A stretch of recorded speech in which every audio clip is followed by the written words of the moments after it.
There it is. Okay.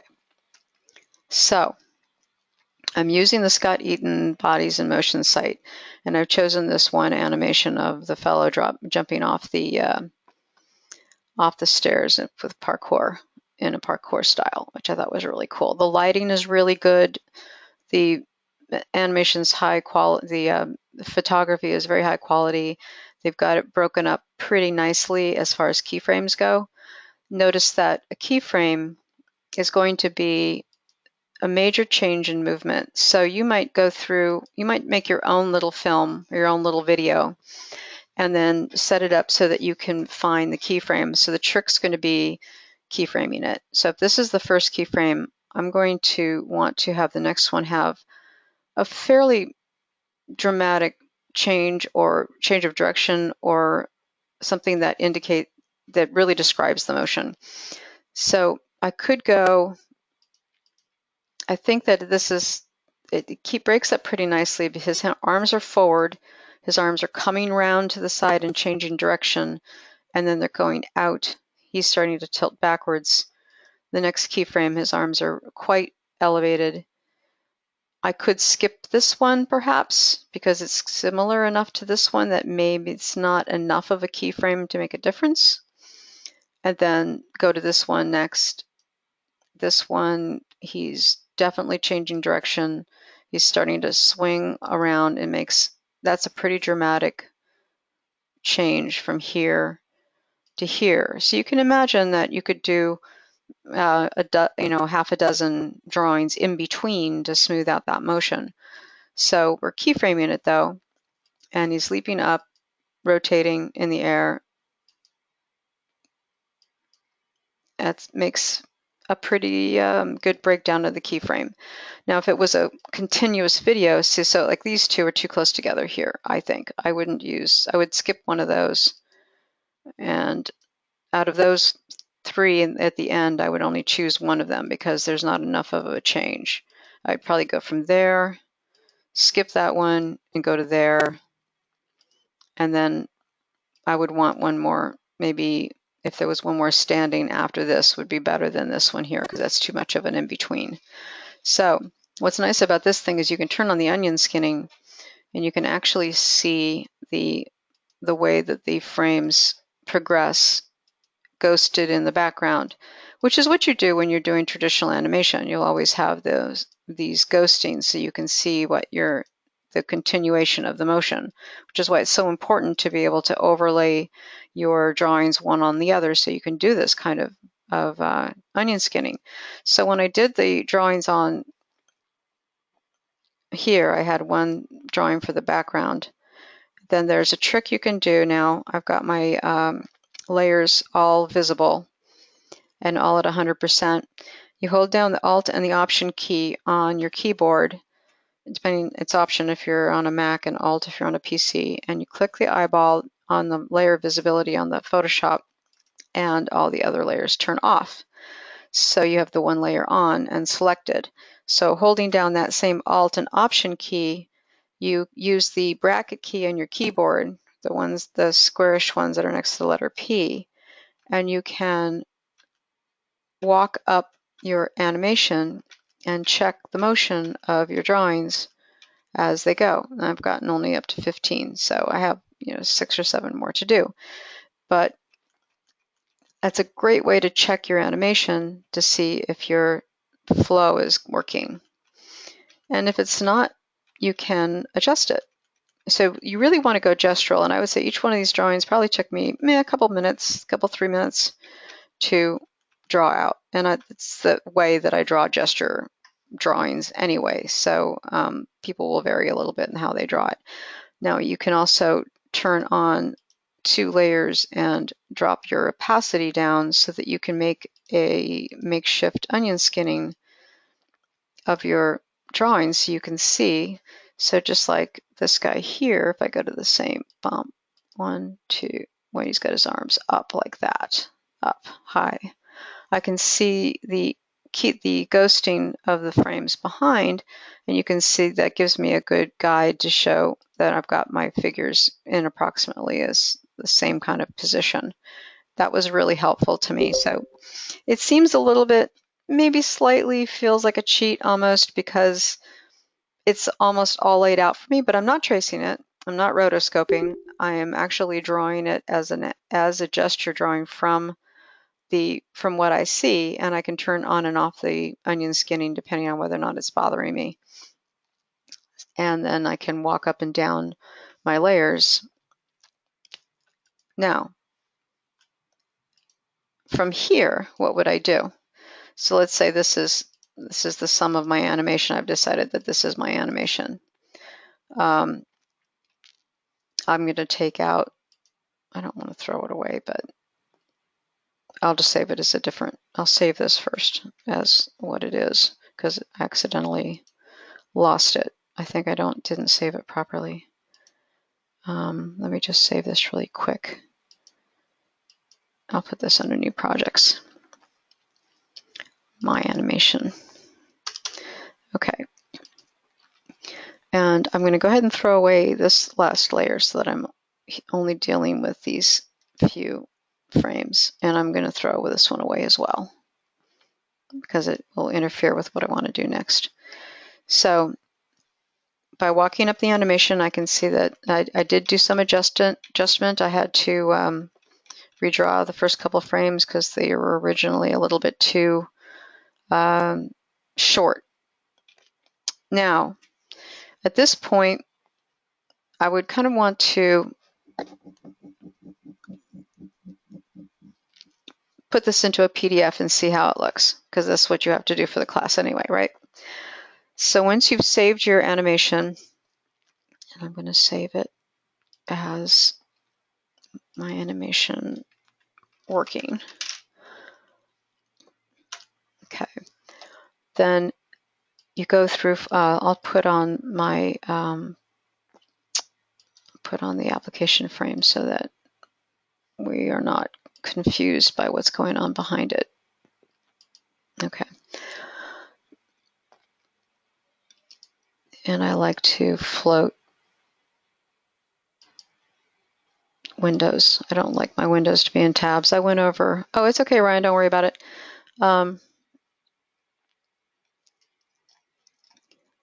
Yeah, so yeah, Melissa, exactly. I think that using the reference for practice, even though in the old days before they had the video, they might have, well, they did have Muybridge to do the photography before there was animation. So you could actually create an animation by observing the photographs that were taken by Muybridge. But you can choose, as you become more comfortable with the gesture and your practice and practice and practice and practice, then you can start creating, you'll understand where the things are actually turning in space and becoming more familiar with the body and its proportions. I found in my experience, in every company that I ever worked for, every video game company I worked for, I started a figure drawing group. And in my experience, the animators would always come for the short gesture drawing session, part of the session. We'd always start with ones, sometimes 30-second ones and twos and fives, and then do 10s, 15s. This is a minute time drawings, and then 20s, and then we would do a long pose that would maybe take an hour, where the model would take a couple of breaks. And there would be a group of artists that would come, mostly the animators would come just for the gesture part of it, and they would leave when the drawings got to be too long, or they would get up and move around a lot and draw from different angles and never spend more than 2 or 3 minutes at a time on a drawing because they're more interested in the motion and the gesture. And then other artists that would like to do more finished and refined work would only come for the long poses. So, of course, it's a good idea to do a wide range. You should do both gestures and the long poses. Certainly, I find that the animators are more interested in doing the quick gestures, and the painters and the texture artists and character designers would prefer to do the longer. This right now we're keyframing, yes, and I'm recording this one, so I'll post it. But so I've selected my keyframes based on the website that I was showing of Scott Eaton's website, and I'll let that play through. Again, it's got all kinds of animations on it and a lot of stuff that you can look at for free, or you can subscribe and get very high res images. So this allowed me to be able to step through the keyframes, and I felt that the keyframes were good. They were adequate. I pull maybe 3 or 4 of them that are too close together, like I was showing at the very end of the animation. Oh, no, not 5 minutes. No, I don't want to go that slow. What am I doing? Oh, that's the speed of the play. Okay. The very end, a couple of these frames are just too close together, like these two are too close together to be considered keys, in my opinion. Like that one and that one especially would be too. Although it looks like he shrinks. I think that's just the problem of dealing with the camera. He's probably moving away from us into space rather than actually shrinking. So I chose my keyframes and did my gesture drawings based on what I felt were the best of the keyframes of those. So there's my thing. What's kind of fun is seeing, like, notice, this is something that you'll notice when you start really watching animation and understanding it, is there's anticipation. He anticipates. He starts to crouch down, puts his arms back, up, and then swings. So when you get into the real hardcore animation, you'll be working with the timing, and the number of in-betweens, drawings that you have in between each keyframe is going to make the motion go fast or slow. In this particular case, I'm working layer by layer, and I happen to be working in Photoshop for this. Now, what I'm going to do is show how to export the layers so you can make a PDF. So once you've saved your animation as a PSD, and I recommend saving often, it's under export in the PC, but it's under scripts in the Mac. But you'll find a buried menu item that is called Export Layers to Files, which does exactly what it says it's going to do. It's going to export each layer into its own frame, into its own file, which is really awesome, because then you don't have to save them off individually. They all come out the same size, they all come out numbered, and it does it for you, and it's just brilliant. So, which it will do it. All done. Okay, so now I can go to my documents, my Finder window, and you can see under New Projects, Frames, there's my frames, all my frames. So I can actually walk up in the preview and see the frames going thump, thump, thump, thump, thump. Nice. Now it does do this one little problem where it doesn't put in the 0. So that makes kind of an issue in some places, but you can always fix it. So I can take these layers now. The size of them is okay. They're 1,000 pixels square, so they're not over the size limit.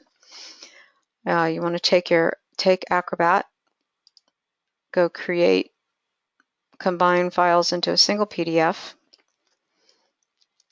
These are going to probably be upside down, and I might have to rearrange them.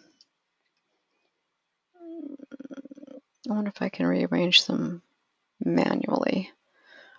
Oh, I know what I'm going to do. I am going to do it in this way, because I want them to come out by name. So I'm going to organize them by name so that they will, when I put them into Acrobat, they'll already be in the correct order, and I don't have to worry about that. So create, combine files, select them like so, throw them in here, and they're upside down again.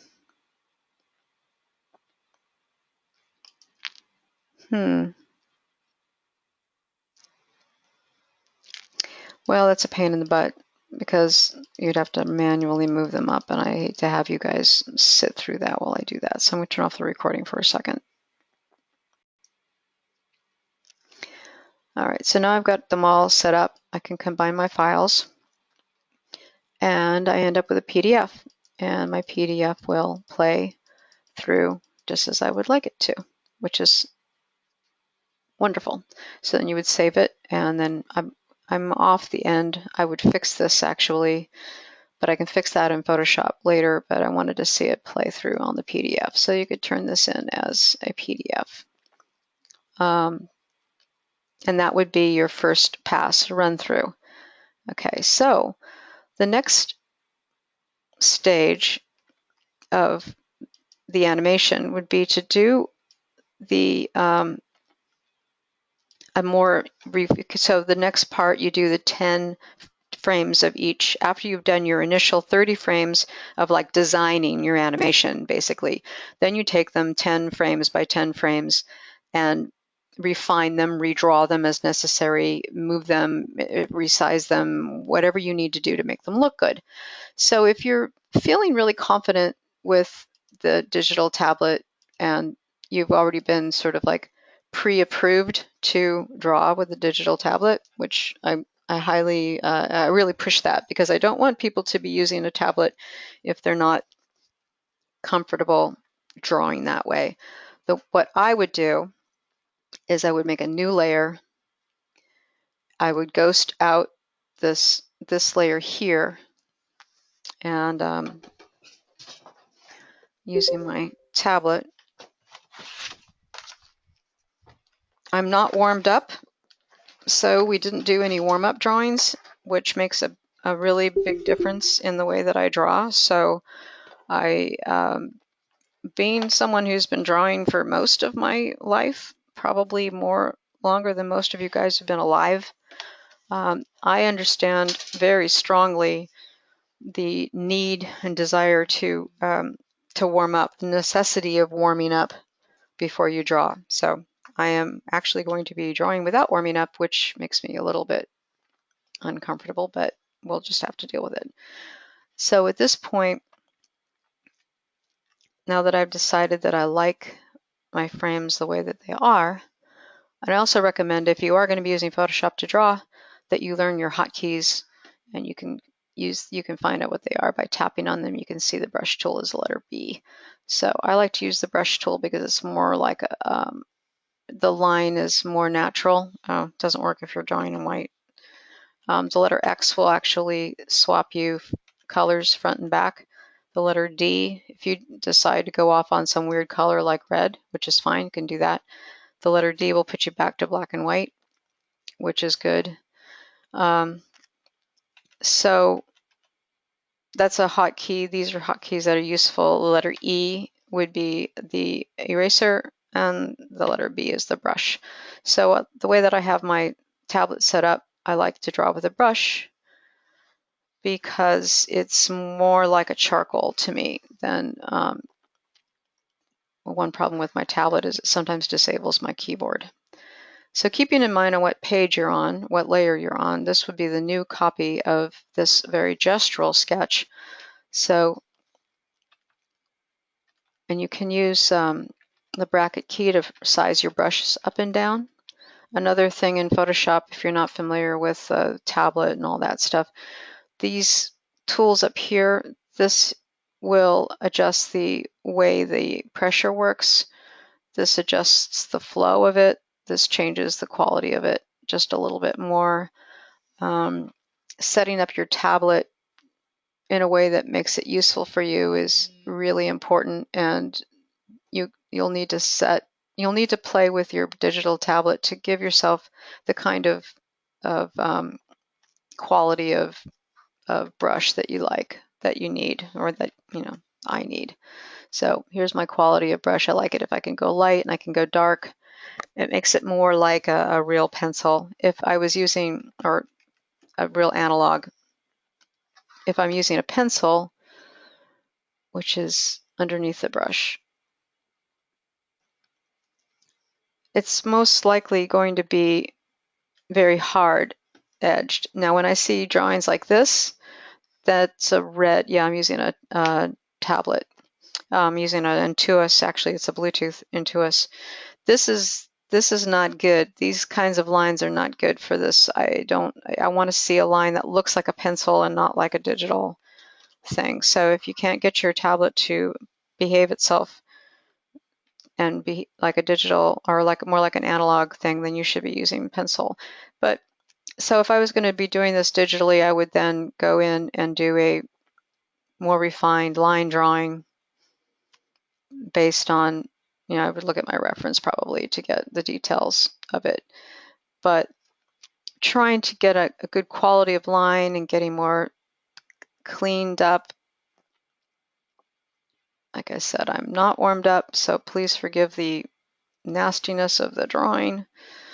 I'm looking for anatomical details and since you have to define the form only by line, then overlaps are going to be very critical. And these are pants, so there's going to be some swirly bits going on there. And then this would then become my new animation, or my new animation frame once I get the details in. So this would be cleaning it up and making it more specific to the actual animation. And I don't like working this way, so it's not as to me not as enjoyable. This is where it isn't fun anymore. So then I would then throw away this one and I would have this one instead. So after I would do each one of these guys, I'd do the next guy, I would make a new layer and I would draw a clean line over him again so that I end up with a nice clean line drawing. Okay, but I'm not going to work this way because I don't want to work with the digital. I want the animation to have a more natural look. So what was nice was to be able to draw out all the sketchiness. It was good for a demonstration, so this is good for a demonstration. But let's do this out on paper. And I'm going to stop the recording again for a second because I'm going to print out my sketches, which I would normally have done on paper, and I'll show you how to set up your own cheap light box. It's going to be great. And again, I guess I can repeat that. When you're using with pencils, my rule of thumb is never use anything harder than a 2B. Now this is a really cheap light box by Artograph, which I think I got at like Target or something. So I printed out my sketches because I wanted to draw them with paper, draw the final drawings with paper, and I was doing the demonstration of the gesture because it was fun to do it that way. Of course, I didn't number my frames, which is really bad. You really want to number your frames. I've got two of this. No. Okay, those two are the same, so get rid of that one. So use the cheapest paper possible. Here's one. I'm going to number them right now.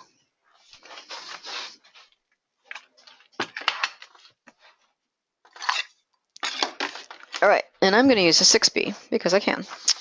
So this is going to be 1.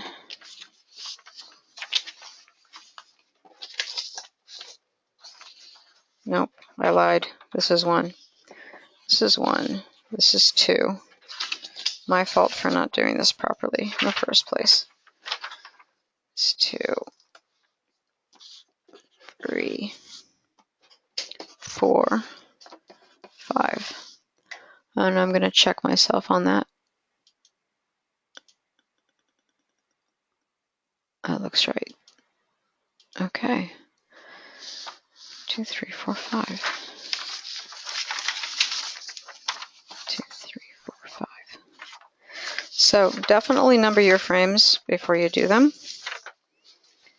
And if you don't have a light box, a light tracer like this, then you can get a couple of things that you can do. And I'm going to show you. I couldn't find my animation peg bar. You can buy this from Dick Blick's. It's pretty straightforward. I will actually give you guys a link for that. They're only like $12, something like that.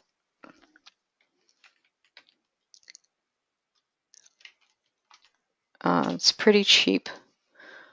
Oh, it's even cheaper than that. I thought it's $3.99.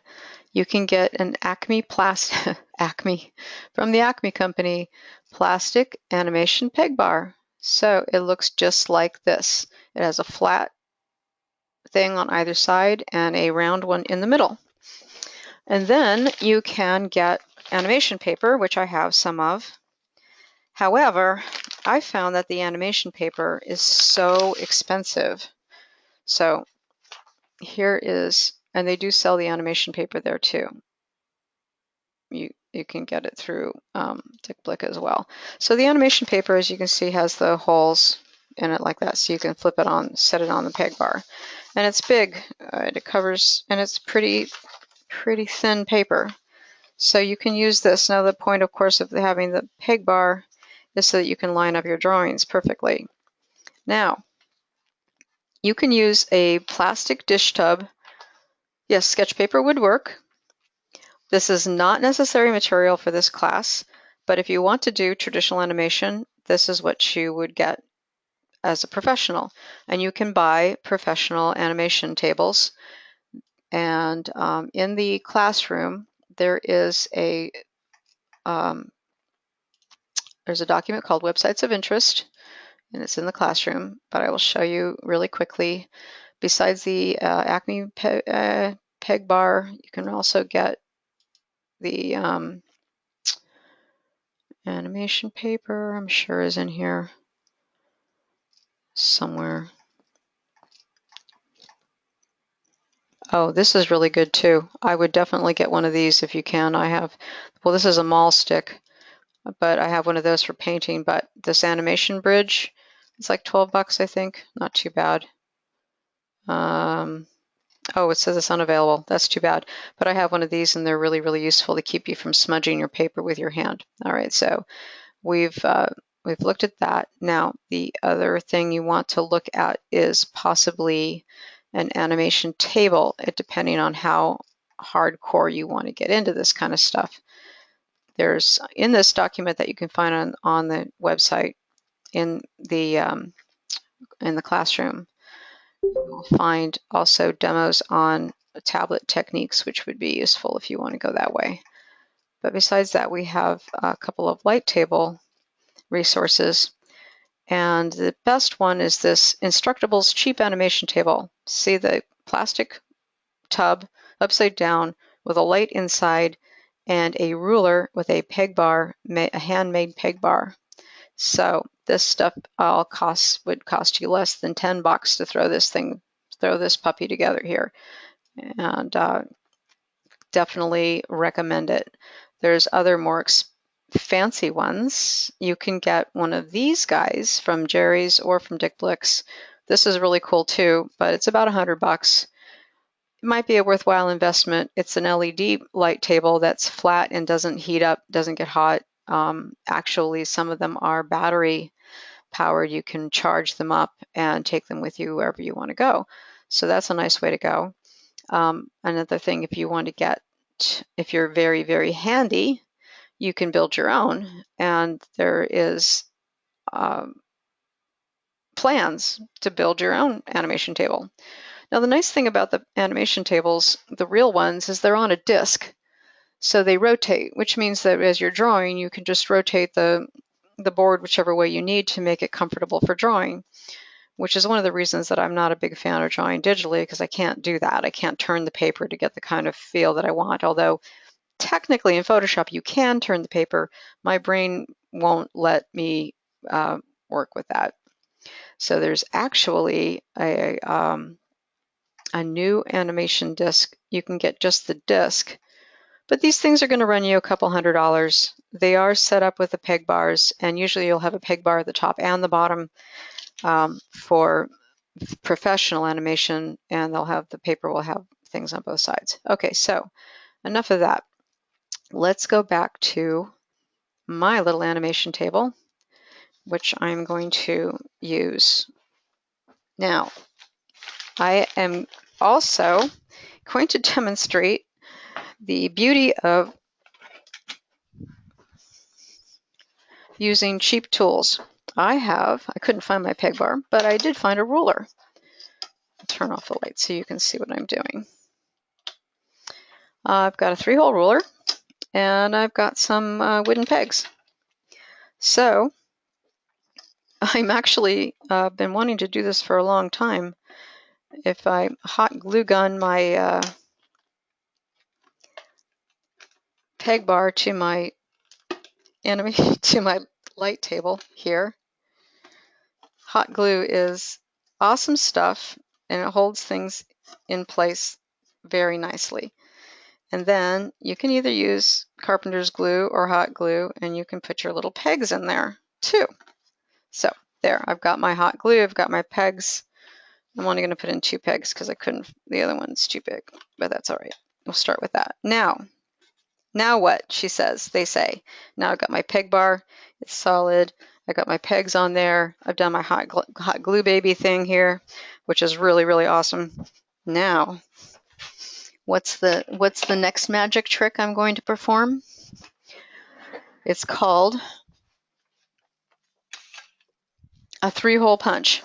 Ha ha.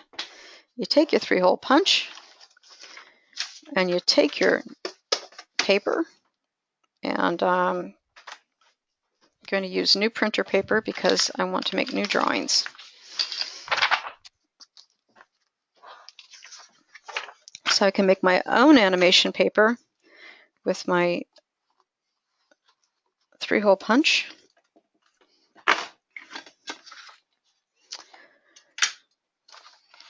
Now I can put my paper on my handmade pegboard, and voila! I know it's out of focus, but it will have to do. So hopefully your pegboard works better than mine does, but this will work for now. Turn on my light. And I'm going to redraw. I hope this works. This is really all kind of experimental for me, but it's theoretical for the most part. I want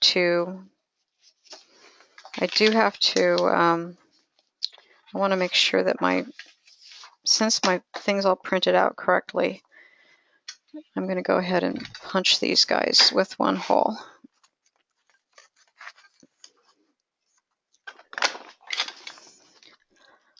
So that they stay lined up as well. So as long as you've got your things, your papers punched and they're lined up properly, you may, if you don't have a 3-hole punch or you don't want to go to the trouble of making your own peg bar, it just seems like it's just all too much, then just use tape, which I also have, to keep your thing in position, your drawing in position, so that it doesn't move around. So I'm going to tape down this corner. And another thing that I learned in the print shop, which may or may not be applicable to animation, is a registration mark. So you can make your own registration mark. You make a circle and you make an X, circle and an X, and do that on 2 sides, and you can always line up your stuff if you want to bypass the whole peg bar thing. But this is my first animation. All right, let's see how this works. I would actually want to draw this larger, but I can see through the paper, and it's just regular old printer paper, so it's nothing special. It's just cheap old Walmart, Target special. And I've still got my reference up here on my screen that I can refer to in a pinch. And maybe I will do the last 5 or 6 frames of my animation. I'll do it all hand-drawn and not rely on the digital tablet at all. That would be that makes a lot of sense, actually. I think I'll probably do that. So by looking at my reference, I really like this look of the dark, and I think I'm going to carry it through on my animation now. It might be kind of a drag to do that with with the in-betweening, but I'm not doing in-betweening, so that's not a problem. I also wish it was a little bit larger, but that's okay. We're going to work with it this way for now. So I much prefer my pencil to the digital tablet. I can get a much nicer line and a variation that would be more of a, I guess, if I were to do animation on a like a full-time basis, it would be more artsy than cartoony, because I would tend to go for the anatomical detail, you know, and I would probably make each drawing a masterpiece, because that's kind of the way that I work. There's actually a movie that's coming out, if it's not out already. Yeah, you can do that. You can also take your you can get your ideas for the keep. There aren't any animals on this particular site, so you would have to work in the animal part. You can also take your own video. Everybody's cell phone takes videos, right? And you could always put that on your computer and stop frame it and choose out what would be appropriate for keyframes. Remember, keyframing or pose to pose being the major change in the movement that defines, you don't want to do the in-betweens, you want to do the keyframes. Because we're only making maybe at the most, it's going to be a 10-second at the most animation. And you figure there's going to be probably three to six in-betweens if once you do in-betweening. And at the end, at the very end, when you do your final project, you can go ahead and put in a few extra in-betweens just to smooth out the motion and make it something that you really like. I really encourage everybody to try to make every project that you do for school, every class project that you do, make it a portfolio piece. I mean, why not? Because you're spending all this time and money on it, and at the end of school, after 2 years or whatever it takes to get through it, you've got yourself, you know, a nice little set of stuff that you can show off to a prospective employer, and you'll add to it as you grow and develop your skills. You can pull the older stuff out and put in new stuff and improve your work over time. But having a portfolio is going to be the number one thing you need to get a job. Nobody's going to care really where you went to school. They want to know what you can do, so you can show them. So I like that drawing. I like that a lot better than the digital drawing. 10-second video, no, 30 poses total. It's not even going to be 10 seconds. It's probably going to be more like 6. So for 1 second of animation, full animation with in-betweens, it's 24 frames a second. We're doing 30 keyframes. So if you take 30 keyframes and maybe times 5, you're going to get about 150 frames. So that's going to give you about 3 or 4 seconds of animation. Okay, next page. Page 2. Yeah, unfortunately my 3-hole punch and my ruler are not matching up. Make sure you number your frames. It's really important. I'm going to pull out my first gesture sketch and put in my second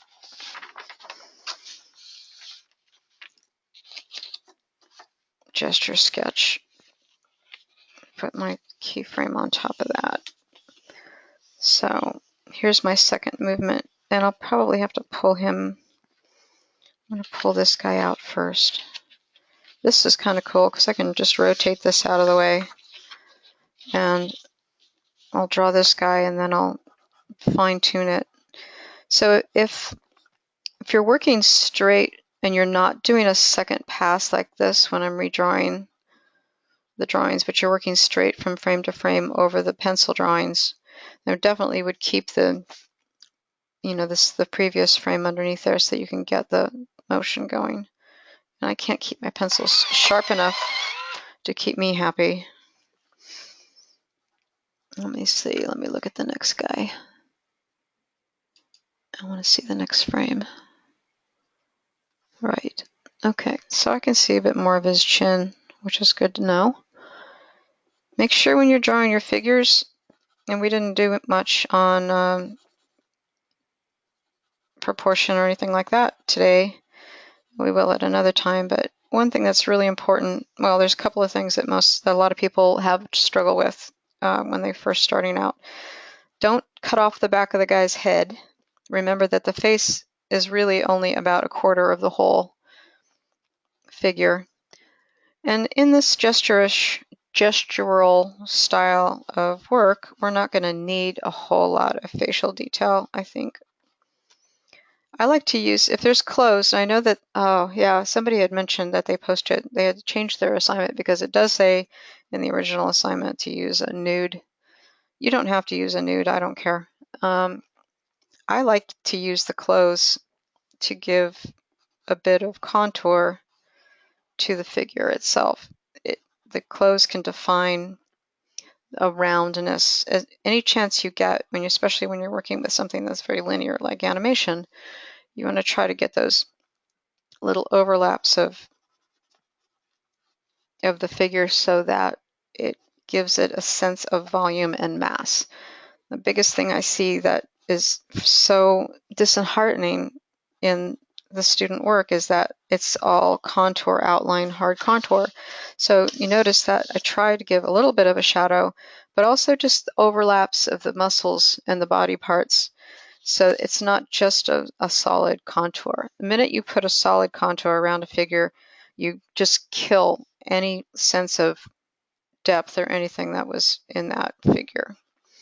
It all becomes a cookie cutter and flattens out, and you lose your sense of depth. So it's super important to look for those overlaps, break the line, make the figure have volume and mass and substance, thickness, weight. Weight is really important. Being connected to the ground is a very important thing. No matter how hard I try, I'm never going to be a cartoonist ever, because it's just not something that I do. My figures are always going to look realistic, and they're always going to have a more gestural quality.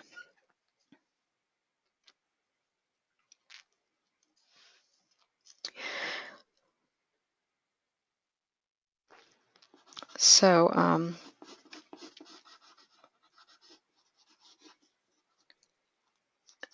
yeah, I'm just going to draw for a little bit. If you guys have any questions, holler. I think that I was saying there's this movie that's coming out, or maybe it's out already. I have to check and see. But it's about Van Gogh, or Van Gogh, if you pronounce it correctly. He's, a famous painter from the Impressionists. And the artwork is all paintings. It's an animated film, and it's all paintings. And they had something like 600 painters painting for like 2 years to do all the frames. Now, granted, I think a lot of them were like, it was filmed first. You can tell in certain places that it was filmed and then worked over painting-wise. Okay, I can live with that guy. I'm going to take this guy off, put this guy back.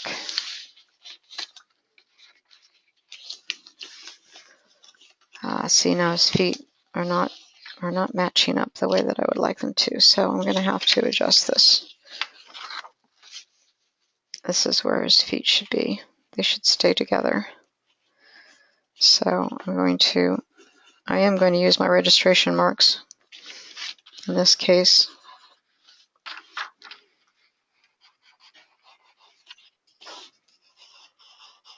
That way, when I scan it and put it back into the computer, it will look right. Okay. Now I'm going to do my next guy.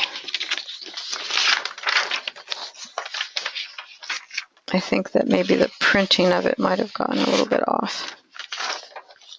Number 2, number 3. Okay, no problem.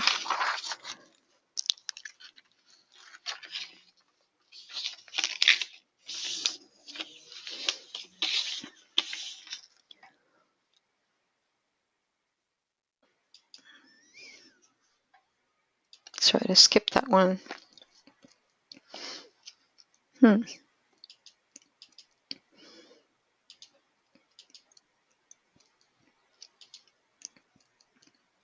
1, 2, 3.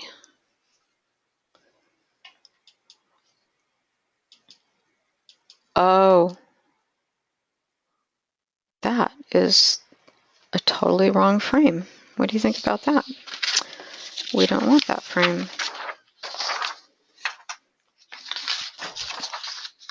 We need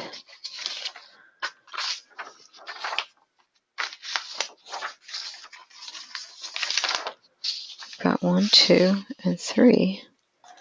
And this guy is like number 7 or 8. So I'm going to go back to my Photoshop or my other files here and print that one out. Oops.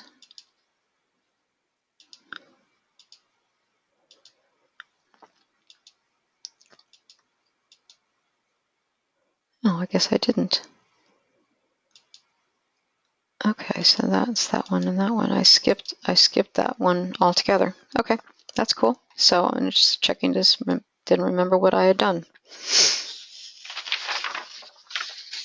This would be the next one.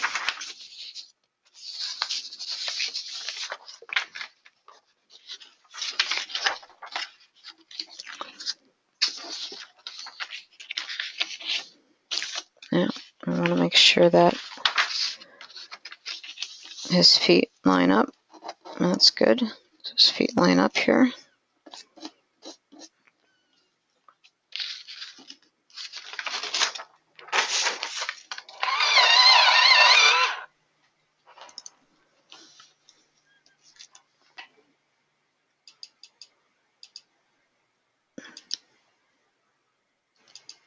Yep, this guy right here.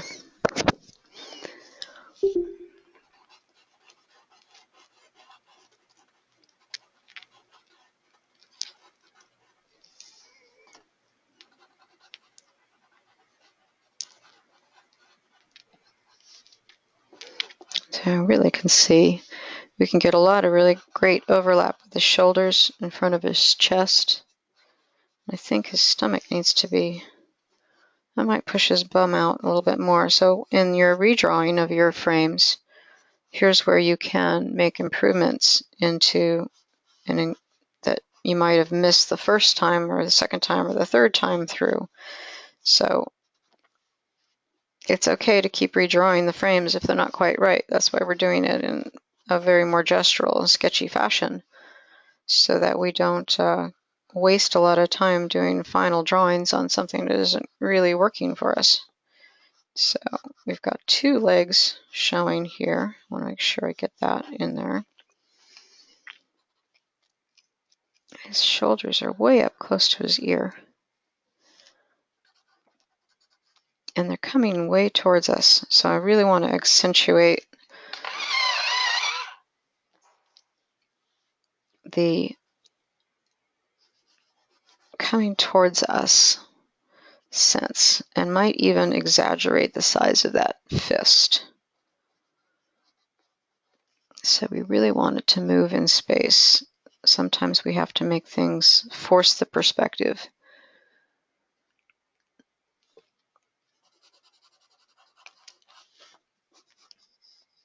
And I really think that if you're going to be doing something like animating or painting or anything where you're sort of imitating life, you want to make it better than the real thing. I mean, if you're going to make it just like the real thing, then you might as well just take a photograph. It's not. I think I need to pull that down even further. You want to make it better than the real thing. More heroic, more fantastic, more exciting than just copying slavishly whatever's in front of you.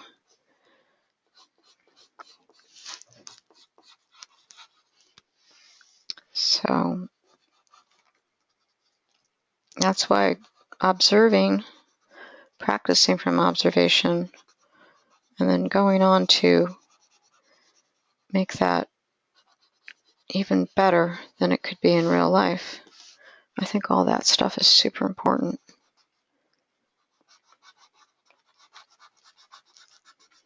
I like the wrinkles in the pants. I think that'll make for an interesting animation. Pain in the butt when you're doing the in-betweening, because we'll have to draw those to match up for each one. But for the keyframing, I think it's perfectly fine.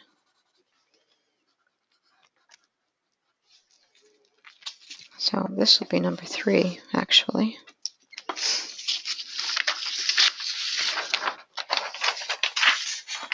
Now I can check it.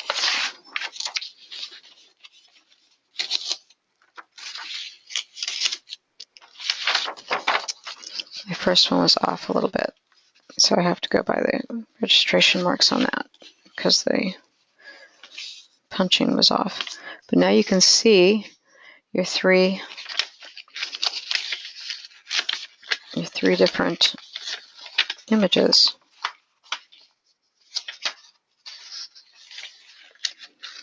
So if you get really good at this animation thing, you can flip your fingers back and forth and actually make it move like a flip book. Almost makes it move.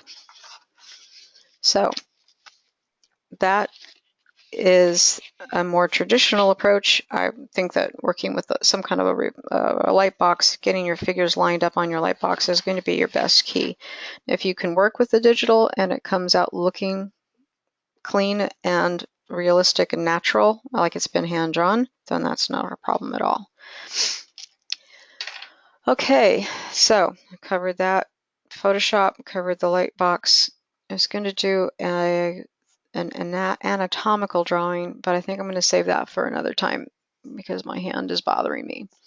So this is going to end for the recording for now, and I'll post this on a link in the classroom. So those of you that weren't here can watch it, and those of you that were here can watch it again.